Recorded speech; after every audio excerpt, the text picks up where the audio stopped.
স্টুডেন্টদের একটা স্বতঃস্ফূর্ত পার্টিসিপেশন আমরা দেখছি।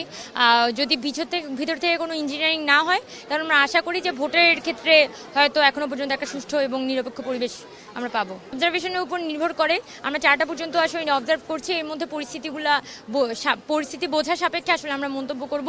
এখনো পর্যন্ত আমাদের যে নিউজগুলো আমরা পাচ্ছি এখনো পর্যন্ত হচ্ছে প্রার্থীরা মানে ভোটাররা ভোট দিতে পারছেন সুষ্ঠুভাবে।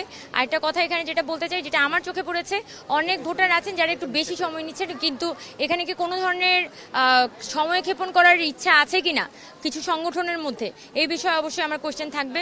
কারণ আমরা আগে থেকে আভাস পেয়েছিলাম যে এই কিছু কিছু দল আছে, তারা তাদের যারা দলীয় ভোটার তাদের মাধ্যমে একটু বেশি সময় নিয়ে তারা কেন্দ্রগুলোতে থাকবেন, যার ফলাফল হিসেবে যারা সাধারণ শিক্ষার্থী তাদের মধ্যে একটা লাইন জ্যামিংয়ের পরিস্থিতি তৈরি হবে। তো আমি বারবার এই জায়গায় দৃষ্টি আকর্ষণ করতে চাই যাতে সময়ের মধ্যে 8 মিনিট সময়ের মধ্যে সকল ভোটার তারা যাতে হচ্ছে ভোটটা ভোট দাগিয়ে আসে।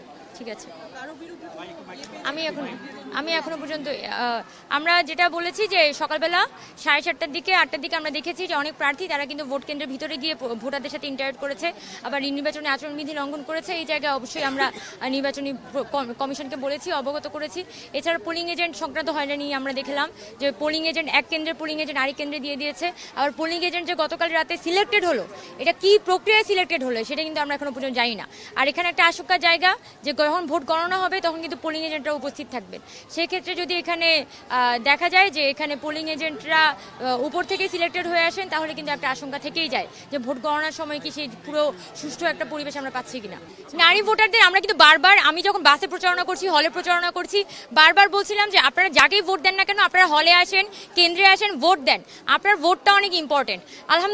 আলহামদুলিল্লাহ যে মেয়েরা কিন্তু দল বলে তারা এসেছে। আজকে আমি সবগুলো কেন্দ্র ঘুরে ঘুরে দেখছিলাম, বাস করে আমি যখন বাসগুলো ইউনিভার্সিটির ভিতরে আসছে, বাস করে আমি টিএসসি থেকে মল চত্বর পর্যন্ত গেলাম, কার্জন থেকে টিএসসি গেলাম, ওই পুরোটা পথ আমি দেখেছি যে মেয়েদের সেই যে সেকশন, এখানে একদম তিল পরিমাণ জায়গা নেই এবং মেয়েরা দলে দলে কিন্তু তারা ভোট দেওয়ার জন্য এসেছে।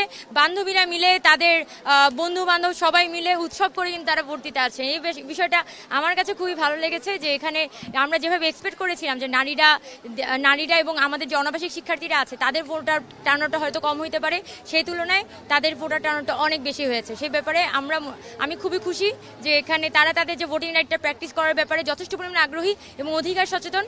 এটা দেখে আসলে আমি খুবই এক্সাইটেড। নতুন বাংলাদেশ গড়তে এলো জুলফিকার স্টিল।